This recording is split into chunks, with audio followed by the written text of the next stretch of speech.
are you? Let me just put something over this one light because it's like drowning me. I just have to fix this. I've only been using this studio for studio slash my room for about a month, and I'm still kind of working the kinks out. No worries. Okay, but I think if I just put like a shirt over it, it'll diffuse it a little bit, and then that way I won't be so green. Let's see. Oh my gosh, much better. Okay, there we go. Did you have any questions for me before we jump in? I don't think so. I went over the questions and just kind of came up with a couple of little thought bubbles for those, just so that I had an idea, but no, pretty easy. Amazing. So I'll hit record here, and then once it starts going, I'll welcome you to the show, and then we'll jump in.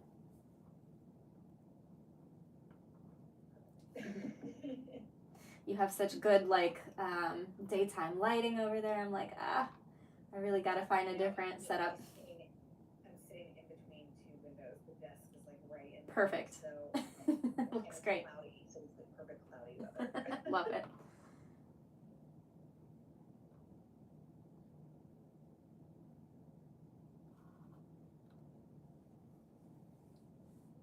Leah, welcome to Podcastina. Thank you so much for having me. Of course, thanks for coming on. Do you mind if we start with just a little bit of background about what it is you do? Yeah, sure. So I am an ADHD life and mindset coach. So I really work with fellow ADHDers, usually diagnosed later in life. And if they weren't diagnosed later in life, they are certainly taking it more seriously at this point. A lot of the people that I work with come to me by the time they're kind of really fed up with their own BS, if you will. So really working with adult ADHDers who are intelligent, capable, and often incredibly frustrated because they know what they should be doing, but can't seem to consistently or even persistently execute. My work is not about fixing or curing ADHD. That is not what we do over here. That is not realistic nor sustainable. But it's more about helping people understand how their brain actually works, reduce shame, build systems that work with their wiring instead of constantly kind of fighting against it. So, I think most people that I work with don't need more discipline or better planners. They really need less self-blame and better strategies. Somebody who's living with ADHD, what does it feel like, and how does it kind of show up in different areas of their life? Yeah, so this is an interesting question, especially for the non-ADHDers out there that might be living with or working with or married to an ADHDer. So one of the biggest misconceptions is that ADHD is just distraction. Another misconception is that ADHD is attention deficit, right? It's right there in the name. But if we could rename it, we would. It is not a lack of attention. It is a lack of regulation of where to put said attention. So it's also not just distraction. It really is, like I said, a regulation disorder, and it shows up everywhere. It's not just, oh, you're a little bit late. Everybody will say, everybody has a little bit of ADHD. And while that's true, yeah, definitely people are going to have moments of disorganization and forgetfulness. I use this example a lot, and it's a little bit unsavory, but people are like, oh. So people are like, everybody has a little bit of ADHD. And I always say, yeah, and everybody goes to the bathroom every day. But if you're going to the bathroom 187 times a day, imagine how that's going to impact your life. So that's really kind of the difference of actual ADHD is the impact that it has on our day-to-day life. It doesn't show up neatly. It's more kind of like a chain reaction. So if you struggle with, I'll kind of go through some different executive functions. If you struggle with self-awareness, you're not sitting around going, oh yeah, I am avoiding this because I'm overwhelmed. Now, sometimes we can get to that point. That's obviously the goal. But in the beginning, you just feel stuck or resistant.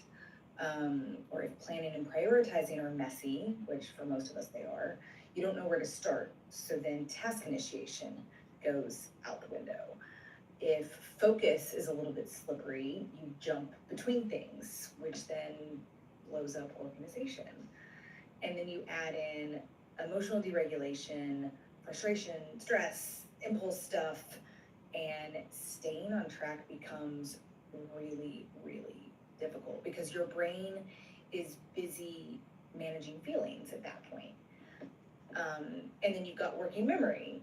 And that's the part where you forget a step or you forget where, what you were doing. You lose track of what was going on and you feel like you're constantly starting over. So what that looks like is laziness or a lack of effort, but it's often just multiple executive functions colliding at once. So yeah, I mean, this can show up at work with starting, prioritizing, deadlines, at home with organization, routines, clutter, emotions with overwhelm, frustration, sensitivity, time with chronic lateness, underestimating how long or how short tasks will take, relationships, people pleasing, guilt, shame, all the things. So they're all interconnected, and when one area struggles, it really does create this domino effect. And that's why I go back to saying it is the impact. So it is not just one place where ADHD kind of shows up. Now it's a spectrum. So how it shows up for me is going to be different than how it shows up for, my dad or my best friend or, and so yeah, all of these different executive functions are going to show up differently for us. But ADHD at the end of the day is a cluster of all of those things going awry. So what it really does is, if you think about an ADHD brain, a lot of times there's no dimmer switch. Like everything is either too much or not enough. And so finding that balance of just enough dopamine is the $1 million question. It sounds like it's hard to sit with that, especially if maybe you don't know that that's what's going on for you, but you're having all these experiences like what you just described, and maybe not being able to, it's like the double-edged sword of why it's good that there's kind of this like diagnostic trend people are discovering in really kind of unconventional ways, like TikTok. They're self-diagnosing and they're like, hey, I really relate to all this stuff. And even having the opportunity for the people who only experience it a little, probably not at like a diagnostic level, but who have those moments throughout their day to be like, that's what this is. And hopefully that's moving towards kind of normalizing it in general so that it doesn't come with this like big stigma like it did when I was growing up. Oh yeah, me too. Yeah, and I think, a lot of the work that I do as a coach, working with people, a big part of that is not only the self-awareness to be like, okay, wait, what's going on? I've been putting off this email for 3 days. And actually allowing yourself to sit with the discomfort of, oh, well, if I send this email, I could get rejected, right? Maybe it's me sending a sales pitch to somebody or something. But really kind of sitting with what's at the root of what's going on. So that self-awareness piece, but then also the self-acceptance piece of like, oh, okay, I'm overwhelmed. I've got a million different things going on. I've got 1,000 tabs open and my brain is firing at all of these. What do I need in this moment? So again, about that regulation piece of how to help regulate yourself. What do you think are some common misconceptions that people have about ADHD? I mean, I would say, like I said, like that kind of that it's just it's just focus, or it's just like, oh, you're a little bit late. I think a common misconception is how, I don't want to say all consuming, because that makes it sound very like, we're all just over here like, oh, life is terrible. And that's not the case at all. But, and I think especially before you really get into, oh, this is how my brain works, this is why things show up that way, it can be a little bit like, why can I not get my shit together? And so frustrating, where people are like, just get your shit together. Right? And so, I think it's this common misconception that we're lazy, or we lack compassion. Well, you're always late, so you must not care. So things like that, I think can be, definitely a bit of a misconception, just all the way around when it comes to executive functioning. And it's painful, because ADHDers tend to internalize these struggles. And so a lot of the work that I do, I mean, I say this on a daily basis, there's no morality tied to ADHD. And society will try to do that. And, we had a brief conversation earlier. I can get that, how people that don't understand what this, feels like and how it shows up are not like, dude, you're just being rude. This is just rude. And, that does get into that fine line of like, it's not our fault, but it is our responsibility to see how do these things affect our relationships and show up for other people. And we can have conversations about that and communicate what we need out of a situation. But there are times where we do have to show up. We do have to do the uncomfortable, difficult, doesn't come naturally to us thing. And that's okay. Yeah. Yeah, absolutely. And that's why these conversations are as important as they are, because not only does it like destigmatize it, but it takes the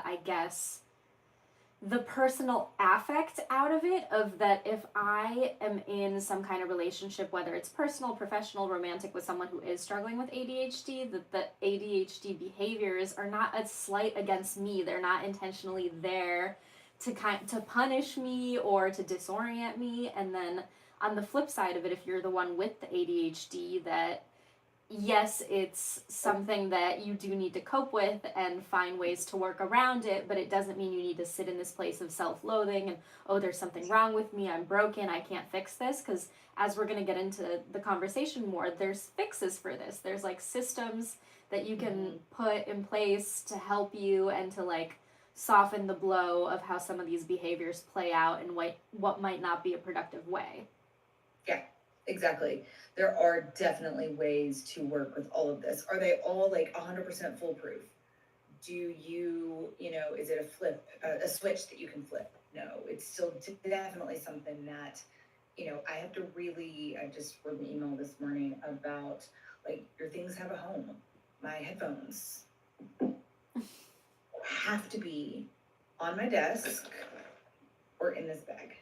That is the only two places that they are allowed to be. If I see them somewhere else, I have to stop and go put them on the desk. And that is annoying as hell. I'll just be honest, it sucks, right? Especially, I'm at my parents' house now, but my house in Germany, my room is upstairs, my desk is downstairs. So if I see that, like, it is, nope, you have to take them downstairs, because how many times do we look for things and we can't find them, and then we're already in a hurry and we're running late, blah, blah, blah. So we do have to set up things for ourselves and stick to it, right? And this leads into more of that work of like, what kind of person do you want to be? And again, this is not perfect. I still lose my headphones. But really trying to say, no, I'm doing this for a reason. I'm the kind of person that does what she says she's going to do. Not 100% of the time. We're working on ish here. So it's like mostly, right? And there are days where I see my headphones and I'm like, and I always pay the price. I always pay the price for that. But again, doing things intentionally. Yeah, I'm going to leave the headphones on the nightstand. If I remember they're there, if not, it's kind of a choice at that point. So, but yeah, I think some of that kind of goes into, like I said, those common misconceptions of this is a disorder that it really is, so many words to describe it, but it's painful and it's annoying for everybody, right? It's not just for us or just for the people that don't have it. And I think that's where communication is so huge, right? If you live by yourself and you don't really mind if the dishes kind of pile up and then you do the dishes by yourself, sweet, lean in, accept it.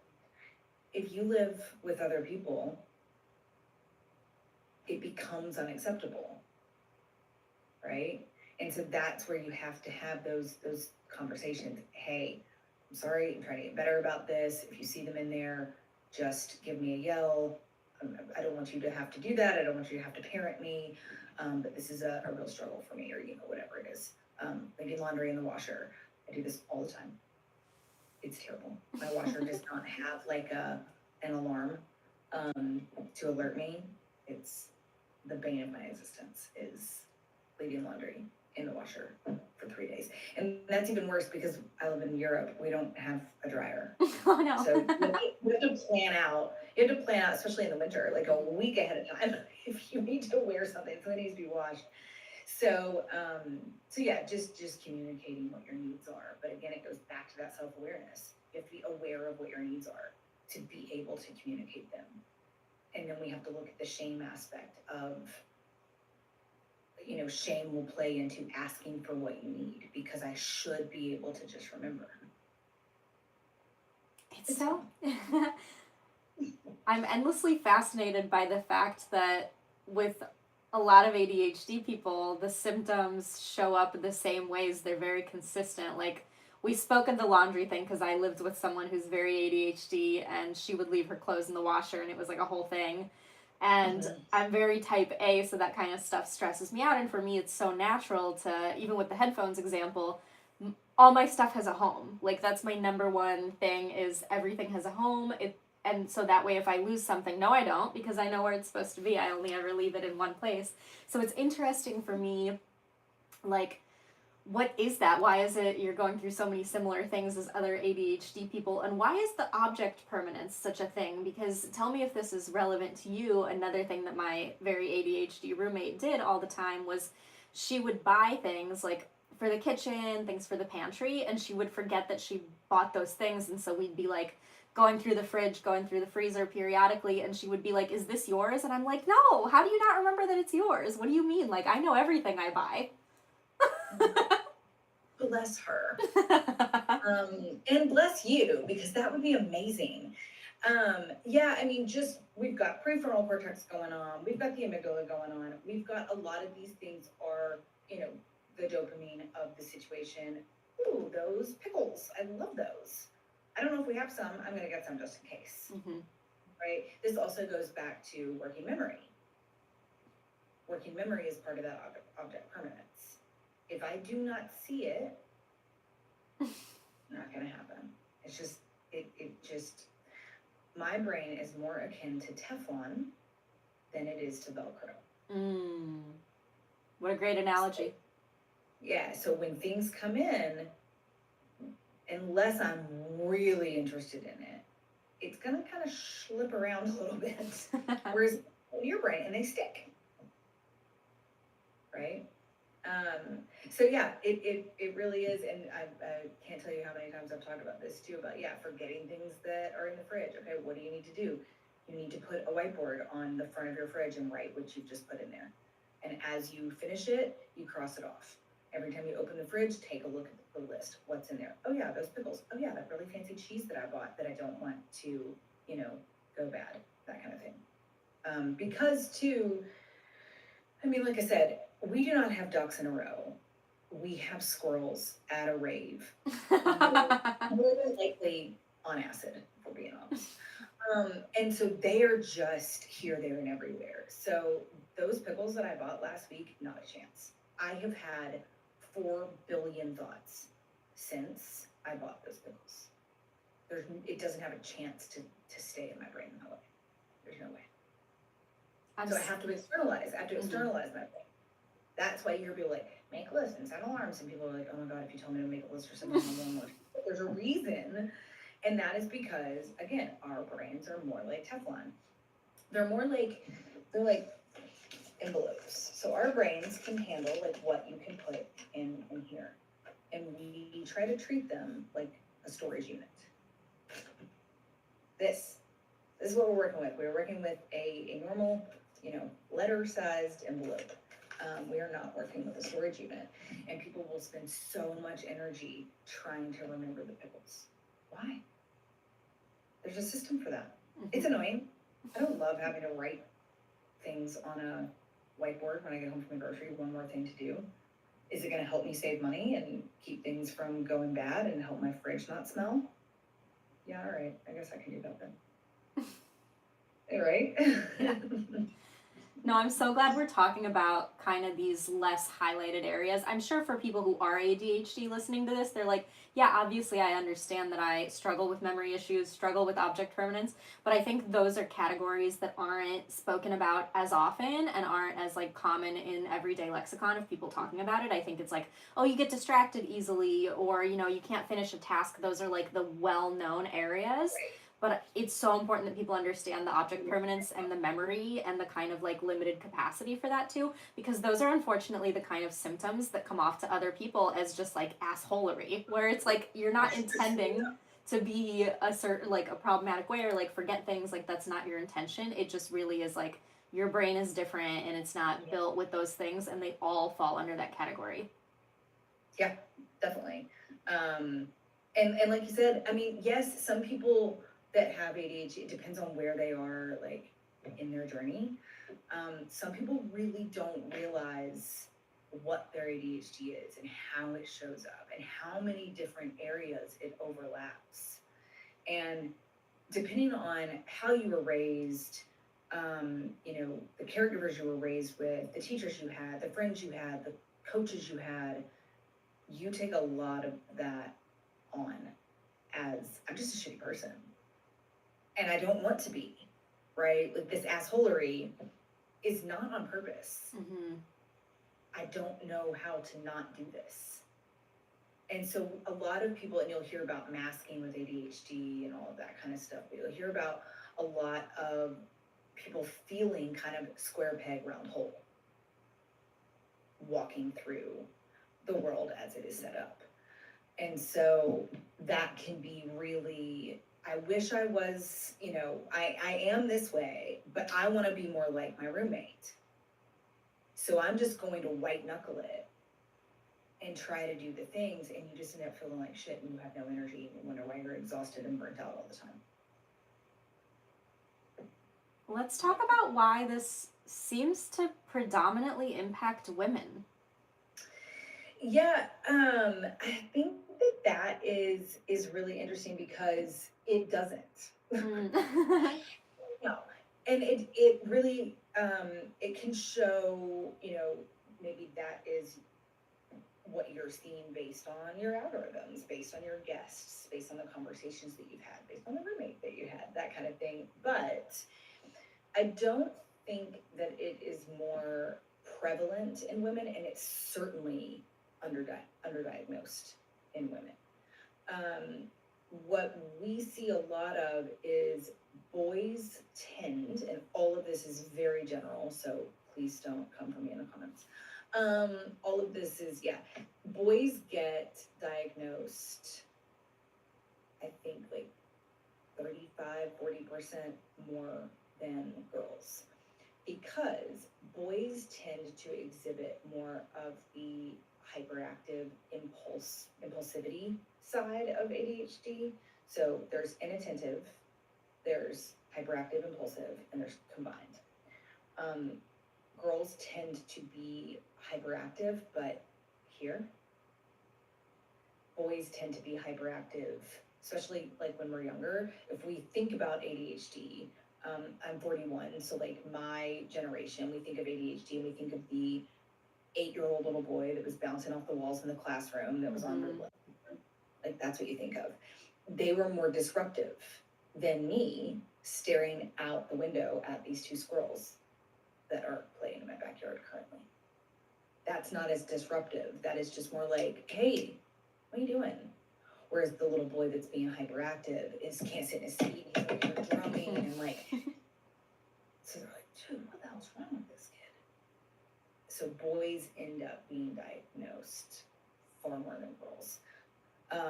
It is becoming more of, obviously, a thing, like you said, TikTok and this and that. So, and I love this. I cannot remember who said this. It was people talking about, ADHD being overdiagnosed these days, and everybody's being diagnosed, and why is that? And I love it. Whoever said this, and gosh, can I get it right? She's like, yes, more people are being diagnosed with ADHD, just like we saw more stars after the invention of the telescope. Yeah. Right?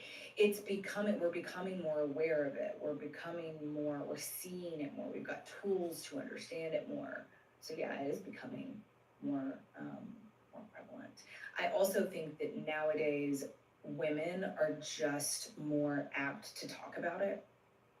We're just more vocal in that way of what's showing up for us and how it's showing up for us as far as ADHD, perimenopause, like all of these different kinds of things. Same thing. Women have gone through perimenopause since the beginning of time. You never heard about it until it started becoming more of like what the hell's going on? Wait a second. So that's not being overdiagnosed. How much more do you hear about it now than you heard about it even 10 years ago, especially perimenopause? So yeah, it's just that there is more awareness and there's better tools. Absolutely. So how does this kind of tie into, you have it all your life, you come out the womb with this. Yeah. There's a correlation between people with ADHD and a tendency to people please. Can you expand on where that comes from?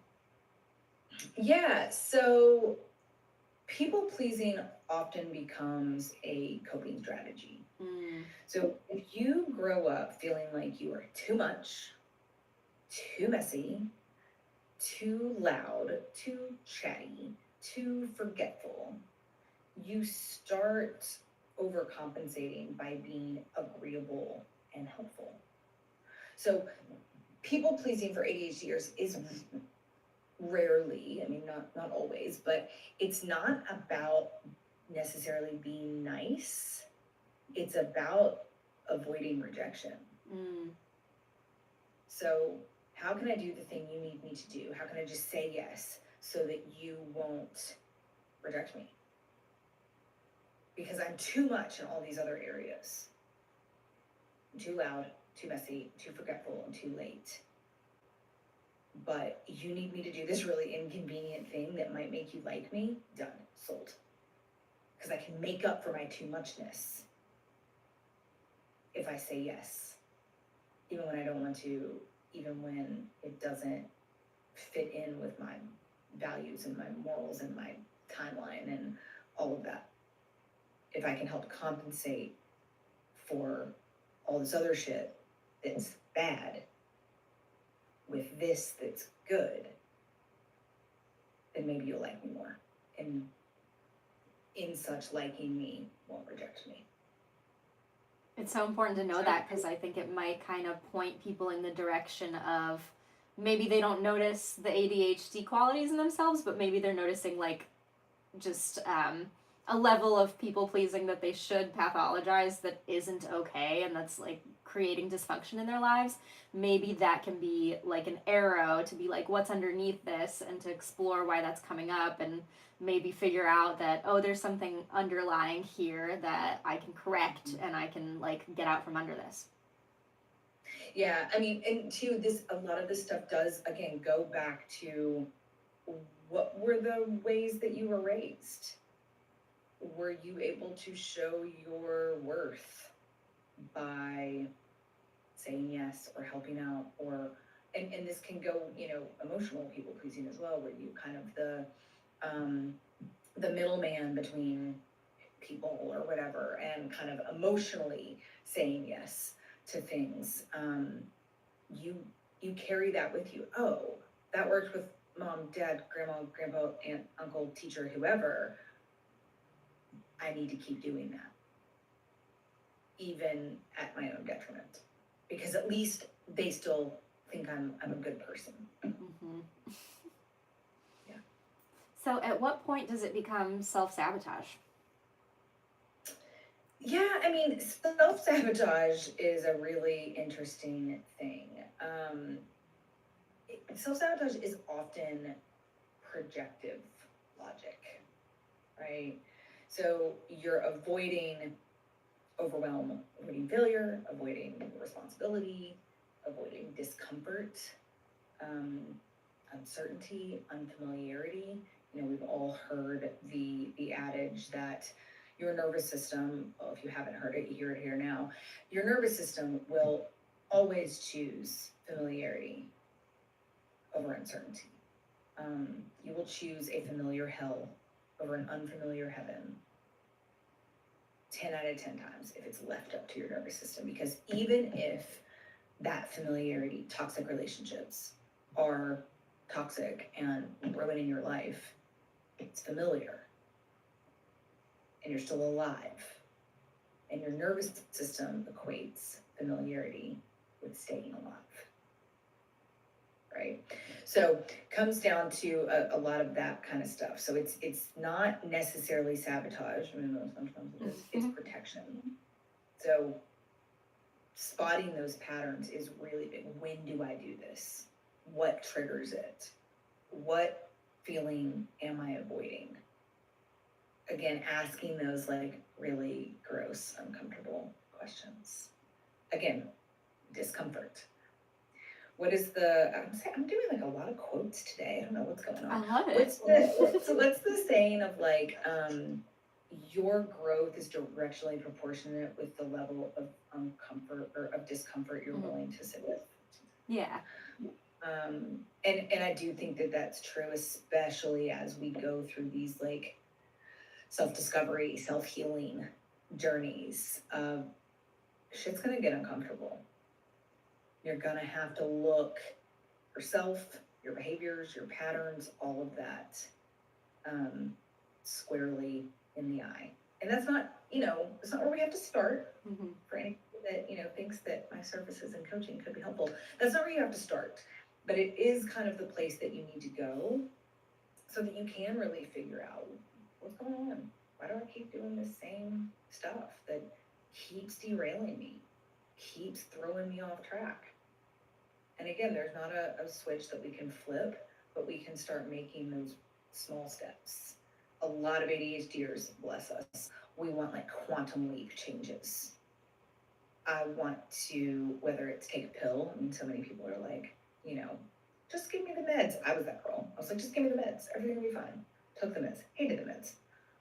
I was like, well, shit. I guess this is it. I don't really know what else to do. We really want that instant gratification in all things. And I hate to be there as saying that. We have to sit with getting to know what's actually happening, leaning into how our brains work. So the 4 pillars of kind of what I work with: self-awareness, self-acceptance, radical honesty, and minute action. All of those kind of come into play. I love that a lot. I think a familiar experience for both ADHD people and those of us who love ADHD people is watching them fixate and actually get hyper-focused on sometimes something that seems so meaningless and random. And what are some of the like little baby steps that someone can take to harness that energy of, let's say you're fixating on the squirrels or whatever thing where you're like, okay, so I see you are capable of concentrating on a thing, but how do you take that concentration out of a task that doesn't matter and start to apply it to a task that you've been dodging, that you are supposed to be handling? Yeah, so I mean, this goes back to, again, so many executive functions. We're talking about impulse control. We're talking about emotional regulation. We are talking about, a lot of other things that come into that hyper-focused state. So ADHD and the way that our brains are structured, we do not give a damn about the priority. We care about the dopamine. So do you. You care about the dopamine as well, but your brain mechanics work in a way that you can override that because your dopamine level is at pretty solid baseline. I have to constantly work to get my dopamine levels to a baseline. And dopamine is reward, motivation, feeling good about doing the thing. So if we're constantly in the basement of that and like scrambling to get out, of course we're going to do the things that just give us more of that, more of that, more of that to our own detriment, like I said. So, I mean, one of the, and this is, we could write a whole book on just this topic. People have, actually.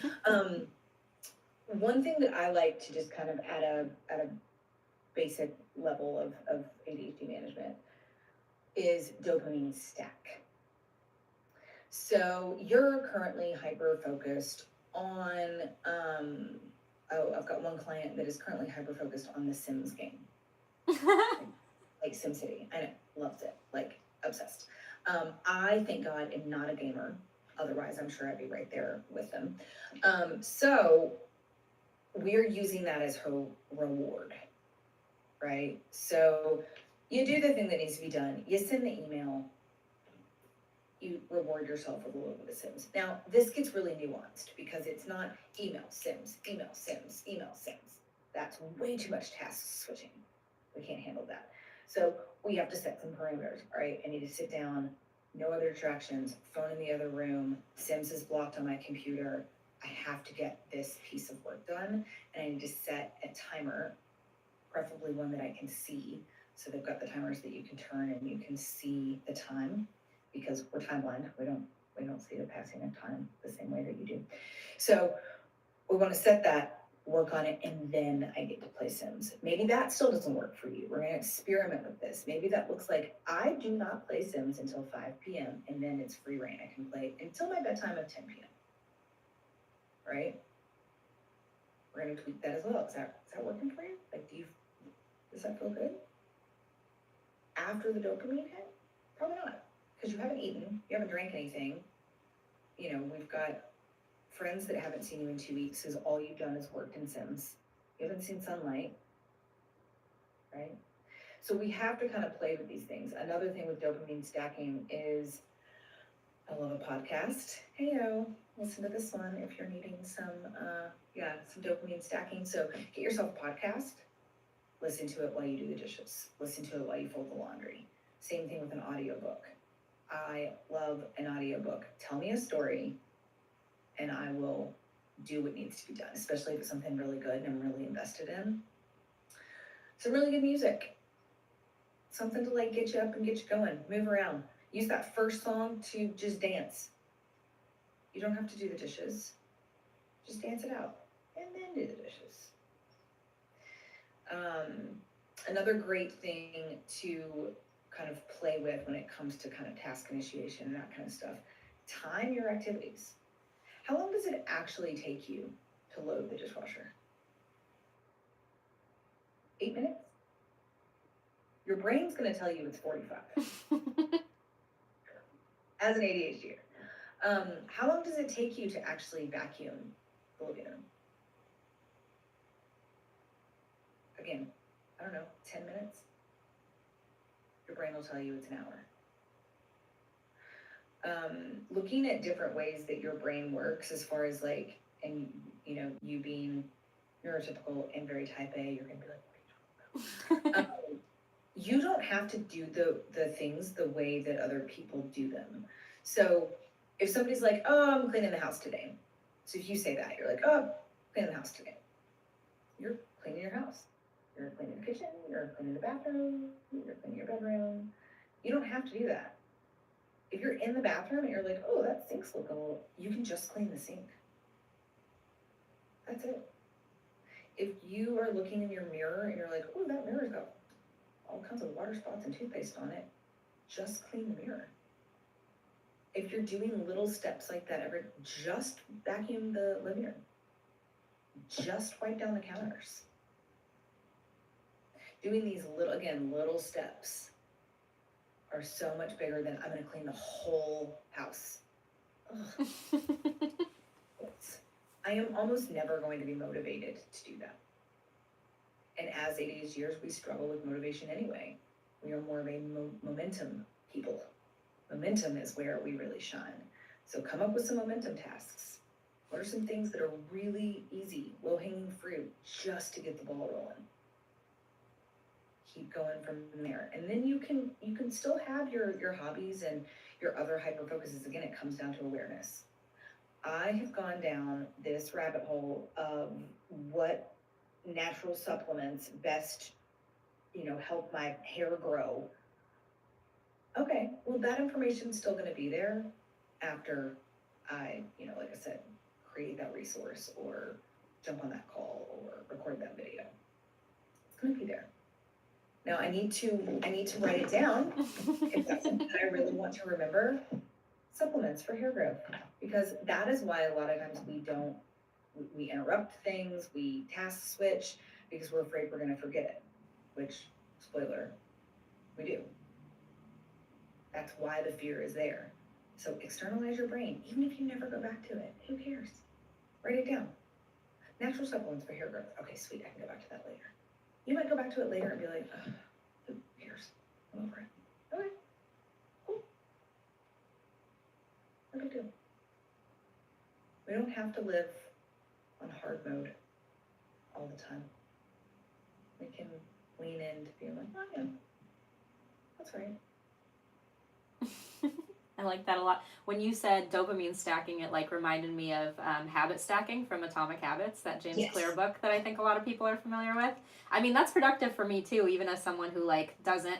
I of course experience certain ADHD thing. Even just this morning, I was like, oh well, I got to plug this in, and I'm in the kitchen, and now I got to go in the bedroom, and now I left the Keurig on, and blah blah blah. Like it happens to all of us, and I think like a really effective tool that I got from that book was also designating certain areas in my home for certain things where like I do not work in the bed because the bed is for sleeping. I do not do things for fun at my desk because the desk is for working, and kind of having these like almost invisible barricades and boundaries around certain pieces of furniture in my house to make sure that if I'm sitting down at my desk, I do not scroll on my phone at my desk. So I'm going to make sure that like if I feel an intense impulse to scroll on my phone, go to the couch or go, kind of have these systems. And then on top of that, having, as you mentioned, the dopamine thing in place of if you're really annoyed at a task, you've been dodging it, just be like, okay, when I'm done with this task, create this reward system. Oh, I can go eat my string cheese or go have a Diet Coke or whatever your thing is, of like treat it like you're trying to train a dog with tricks and there has to be a little treat at the end of it. And as you said, it could be a podcast, it could be music, it doesn't actually have to be something you eat. But I think setting up a reward at the end of an undesirable task is helpful for people, whether they have ADHD or not. So with the podcast and with the audiobook and with the music, do that at the same time. Mm-hmm. Like I said, I will get more done if I am listening to a really good book that I want to know what is going to happen. I will literally be like, okay, what can I clean? Mm-hmm. What else can I do? Because I'm not just going to sit on my couch and listen to an audiobook. Right. I'm not a psychopath, right? So I need to be up moving a little bit. Now it has to be like thinkless tasks. I can't be, writing my newsletter while listening to this really good book. That's too many parts of my brain trying to work. But vacuum, heck yeah. Dishes, done. Laundry, sure. Because it gives me an excuse to listen to the thing that I want to do. So the book at that point is my dopamine. And if I'm stacking it with something that doesn't give me dopamine, it makes the non-dopamine thing more palatable. Mm-hmm. Yeah. And looking at, I love Atomic Habits. Even though it is not ADHD or neurodivergent specific, it is still such a great book. And I use it all the time. From your 5 to 9 is going to dictate your 9 to 5. So what does the night before look like? I've written so many emails about the night before. You're more regulated the night before. Time works differently the night before. So if you have to get up and be out the door, what takes you 10 minutes the night before will take you 25 in the morning. That's just how it works.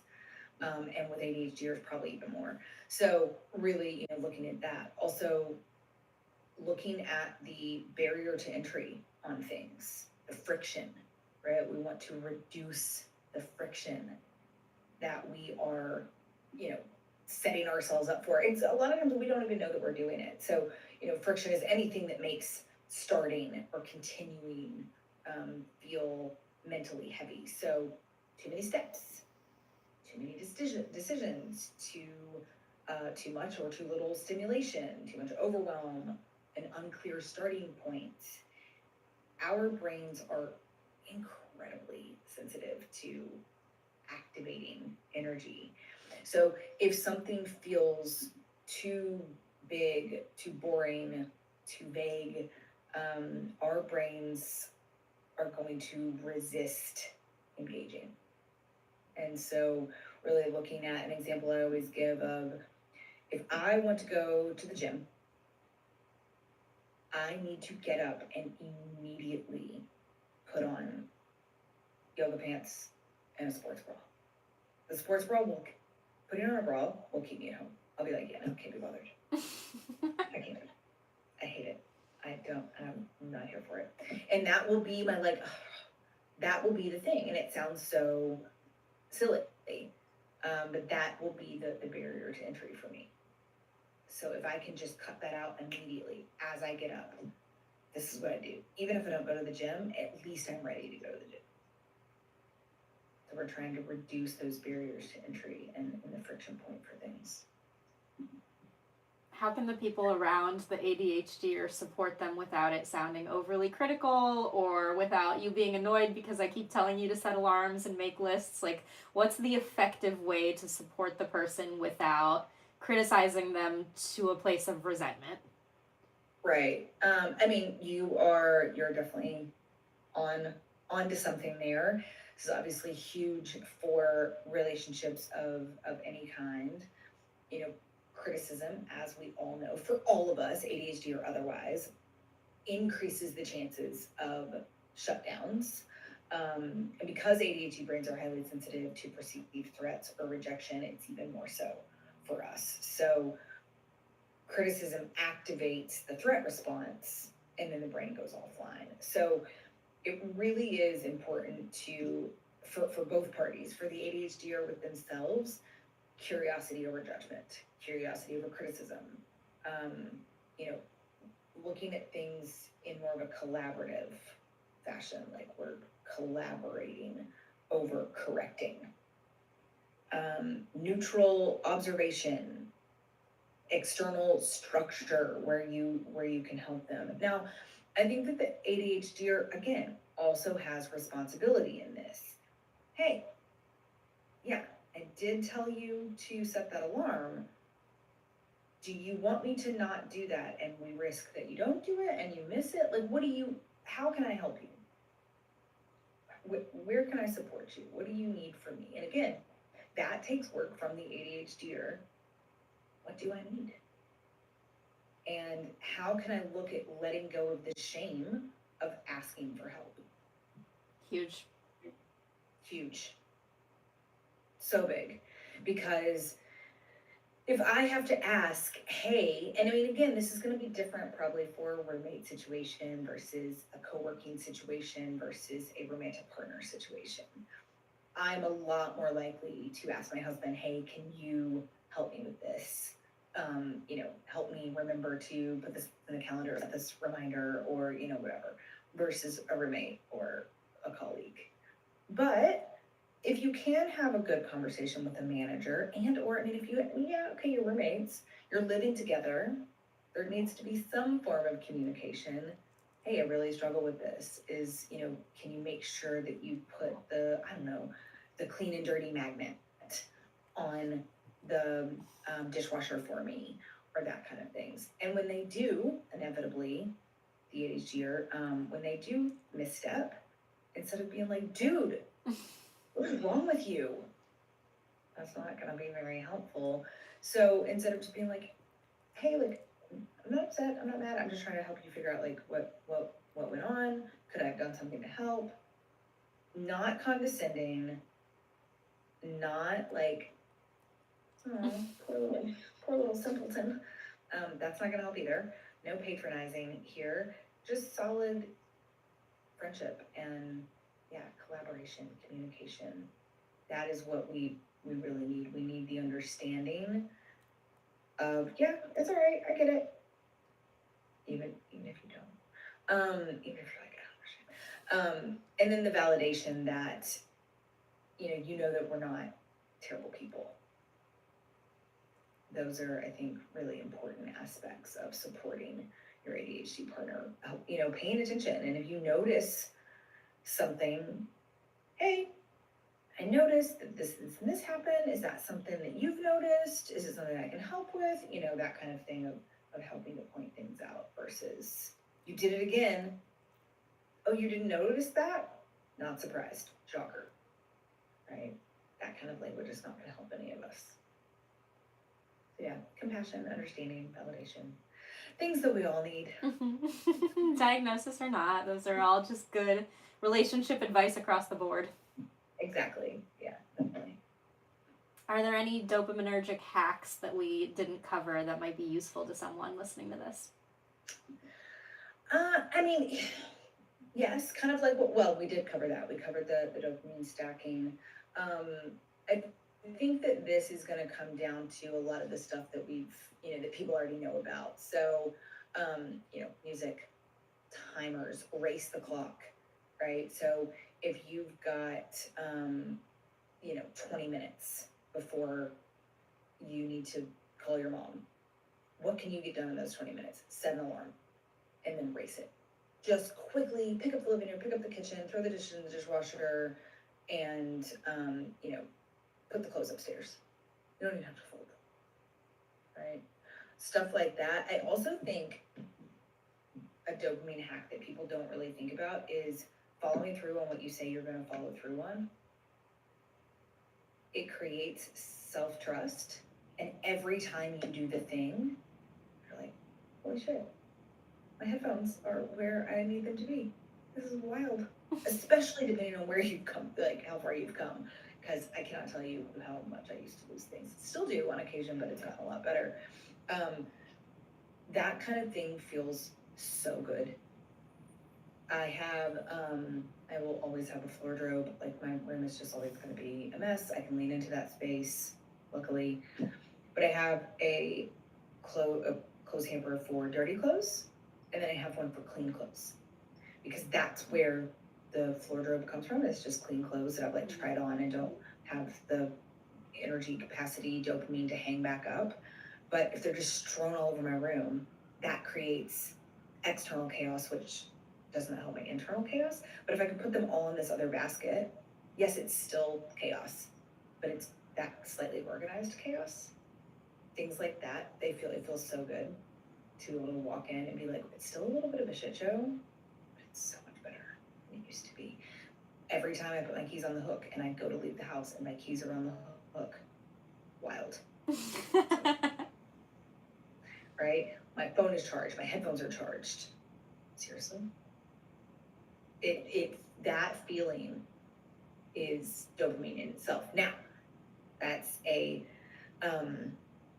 what's the word I'm looking for? Gratification, delayed gratification. It's delayed gratification, and we struggle with that. We want instant gratification, which who doesn't, right? Right.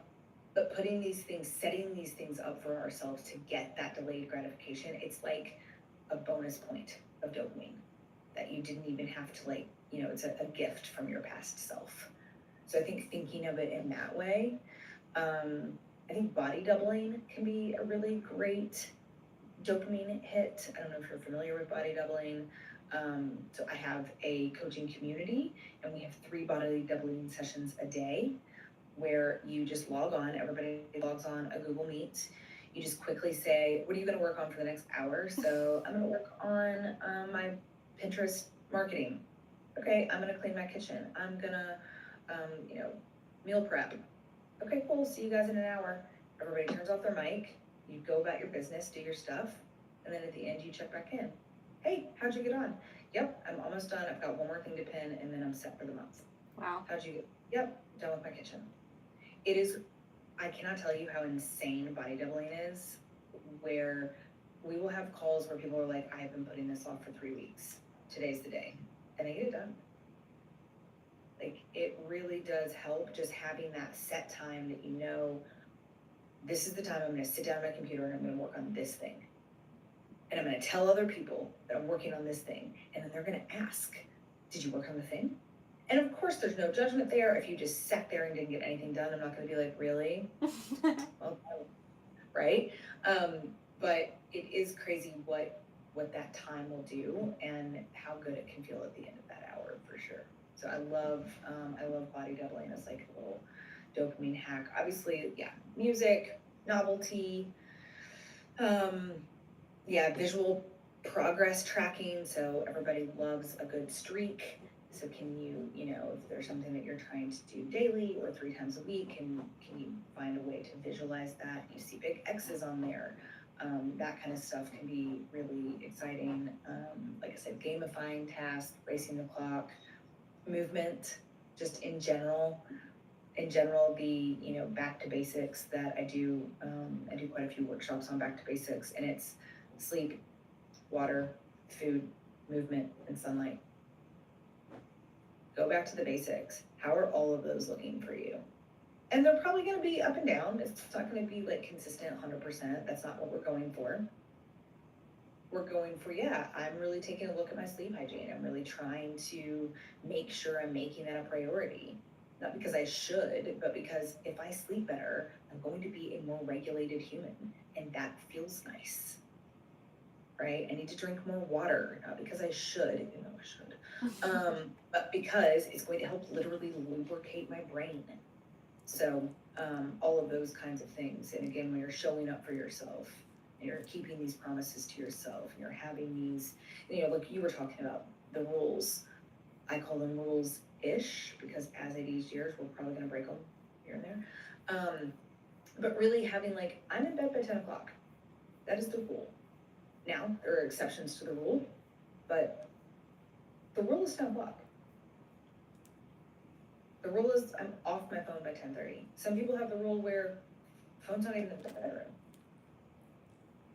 Right? I love your rule of if I need to scroll, I'm not doing it at my desk, I'm going to the couch. Yeah, that's great. Separating those things.